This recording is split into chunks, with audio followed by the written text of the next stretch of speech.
সম্প্রতিকালে অন্ডাল থানার কাজরা গ্রামে জমি কেনাবেচা নিয়ে একাধিক অভিযোগ সামনে এসেছে।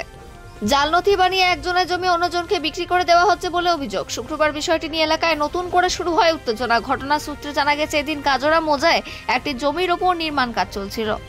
বিষয়টি জানতে পারে জমিটির বৈধ মালিকরা ঘটনাস্থলে হাজির হয়ে নির্মাণ কাজ বন্ধ করে দেন। অন্য পক্ষ ঘটনাস্থলে দাবি করে জমিটি তারা কিনেছে, বৈধ কাগজ রয়েছে তাদের কাছে। দুই পক্ষের বচসা চলাকালীন ঘটনাস্থলে হাজির হয় অন্ডাল থানার পুলিশ। সমস্যা সমাধানের জন্য দুপক্ষকে থানায় যেতে বলে পুলিশ। দুই পক্ষ থানায় গেলে সেখানে এক পুলিশ আধিকারিক তৃণমূলের ব্লক সহসভাপতি মলয় চক্রবর্তীকে থানায় ঢোকানোর আদেশ দেন তার এক অধস্তন কর্মীকে। আদেশ পেয়ে পুলিশ কর্মী সহসভাপতিকে থানায় ঢোকালে সেই খবর ছড়িয়ে পড়তে থানা চত্বরে জড়ো হয় মলয় চক্রবর্তীর অনুগামী ও গ্রামবাসীদের একাংশ। কিছুক্ষণ পর অবশ্য মলয় বাবুকে ছেড়ে দেওয়া হয়।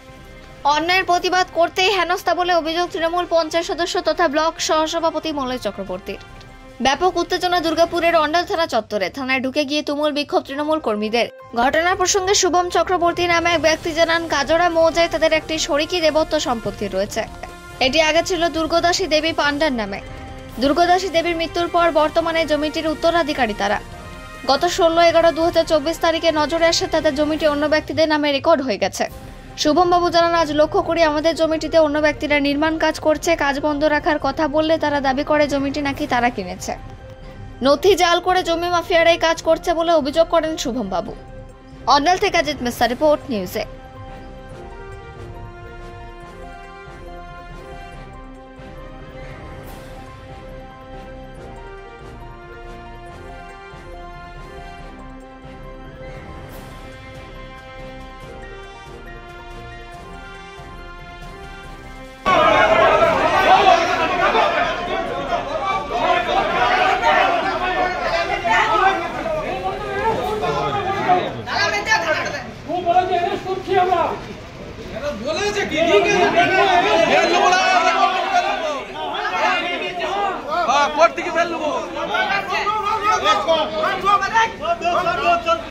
দুর্গা দাস মারা গেছে আর ভাইপো করেছে। ভাগ আছে সিস্টেমে, ওদের বিরুদ্ধে কাজ করতে হবে, ঠিক আছে? বড়দের সাথে কথা হচ্ছে, অনেক মিডিয়া আছে, আমরা সবাই পলিটিক্স। কাকার একটা জায়গা এখানে কোর্টে কেস চলছে। কোর্টে যারা কিনেছে তারা হিয়ারিংয়েও প্রেজেন্ট ছিল, কিন্তু তাছাড়াও পুলিশের কাছে কিছু টাকা দিয়ে পারে জমি মাফিয়ারা ওইটা যাচ্ছিল, ফাউন্ডেশন করছিল। আমরা কাজরা গ্রামের ছেলেরা ওই ফাউন্ডেশন ভাঙতে আসি। সেই টাইমে পুলিশ গিয়ে আমাদেরকে বলে থানায় চলো, ফাইসলা করবো। থানায় নিয়ে আসার পর আমাদের যে মলয় চক্রবর্তী আছে, যে পঞ্চায়েত সদস্য এবং অন্ডাল ব্লক টিএমসি সহসভাপতি, তাকে কলার ধরে ভেতরে অ্যারেস্ট করে ঢোকানো। আপনারা কি চাইছেন? আমরা চাইছি যে পুলিশ অফিসার ওকে ঢুকিয়েছে তাকে ক্ষমা চাইতে হবে, আর নচেত ওকে কেস দিয়ে আমরা কোর্ট থেকে বের করব। কি মনে হয় যে জমি মাফিয়াদের সঙ্গে পুলিশের একাংশের কি যোগাযোগ? একদম যোগাযোগ আছে। জমি মাফিয়ারা প্রতি মাসে একটা জমির বিনিময়ে কয়েক লাখ টাকায় পুলিশ থানাতে দেওয়া হয়। রতন বর্ণওয়াল, রাজীব মন্ডল, এরা তাদের বিরুদ্ধে কোনো কিছু হচ্ছে না। বারবার আমরা আসছি, আমাদের গ্রামের বহু জমি দুজন ফিমেল বসে আছে, ওদের জায়গা দখল করেছে। বারবার আমরা এফআইআর করতে আসছি, তাদের আজ 7 দিন ধরে এফআইআর পর্যন্ত দিচ্ছে। অথচ তৃণমূল নেতাকে ধরবে, অথচ তৃণমূল নেতাকে অ্যারেস্ট করছে। কি চাইছেন আপনারা? সমাজে সাক্ষাৎ করেছে। আমরা চাইছি মলয়কে যে অ্যারেস্ট করেছে বলার ধরে সে ওর কাছে ক্ষমা চাক এবং জমি মাফিয়া থেকে ইমিডিয়েট অ্যারেস্ট করে ঢোকা। তাহলে থানা ঘেরাও রাখবে? থানা ঘেরাও রাখবে। আপনার নাম? আমার নাম রতন সাহানা, কাজরা পঞ্চায়েত সদস্য। 56 দাগ দুর্গা দাসী দেবী পণ্ডার নামে জমি। দুর্গা দাসী দেবী পণ্ডার দুটি মেয়ে, একটি আমার বাবার মা, আরেকজন আছেন ছাতায় থাকে। তো দুর্গা দাসীর ওই দুটি মহিলা ওই সম্পত্তিটা পেয়েছে। নারায়ণের সম্পত্তি, আমাদের ঠাকুরের সম্পত্তি। 8156 দাগ নম্বরে আমরা 8/8 ভেরিফিকেশন করে দেখি দুর্গা দাসীর নামে তখনও পর্যন্ত জায়গাটা ছিল।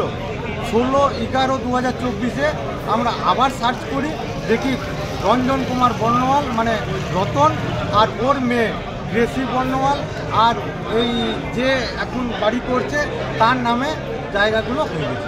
টোটাল জায়গাটাই ওদের নামে হয়ে গেছে। ঠাকুরের জায়গা, দুর্গা দাসীর জায়গা। দুর্গা দাস বলে আরেকজন আছেন আমাদের কাজড়ায়, তার কাছ থেকে জমিটা নাকি ওরা পাওয়ার অফ অ্যাটর্নি নিয়েছে আফতাব আলম বলে। আফতাব আলম নাকি রঞ্জন কুমার বর্ণওয়ালকে বিক্রি করেছে। তো তাই কী জন্য এসেছিলেন আপনি থানা? আমরা এসেছিলাম, আমি আজকে যাচ্ছিলাম দুর্গাপুরে যাওয়ার সময় আমি দেখি আমার জায়গাতে বিল্ডিং তৈরি করছে। আমি আটকাই তাদেরকে, তারা বলে যে আমাদের জমি আছে, আমরা রতন বর্ণওয়ালের কাছে আমরা কিনেছি। আমি বললাম তুমি তাহলে ডাকো রতন বর্ণওয়ালকে।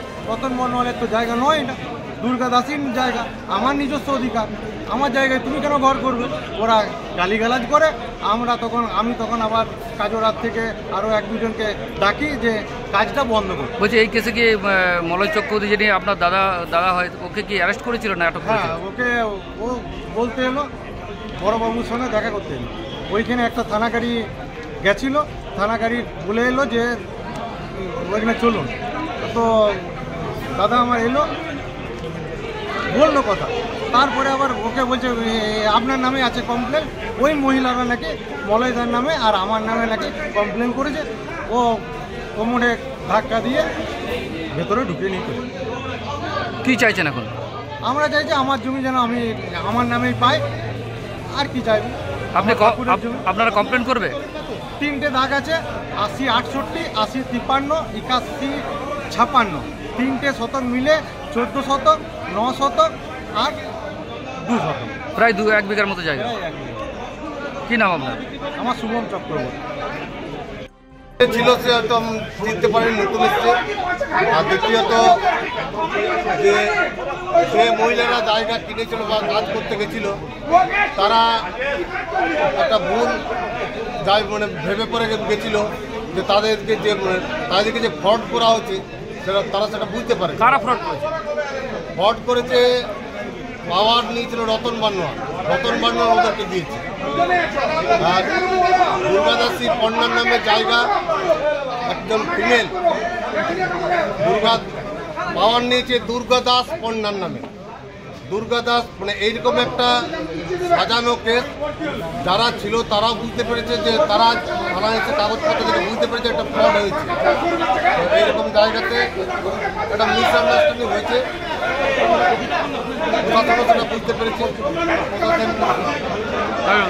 রাস্তা আছে, তারা নিশ্চিত আইনগত বলছি এই যে কাজরা গ্রামে জমিতে এই যে বারবার একজনের নাম অন্য জনের নামে রেজিস্ট্রি করে দিয়ে হচ্ছে, এর প্রতিবাদে আজকে এসেছিলেন আপনারা?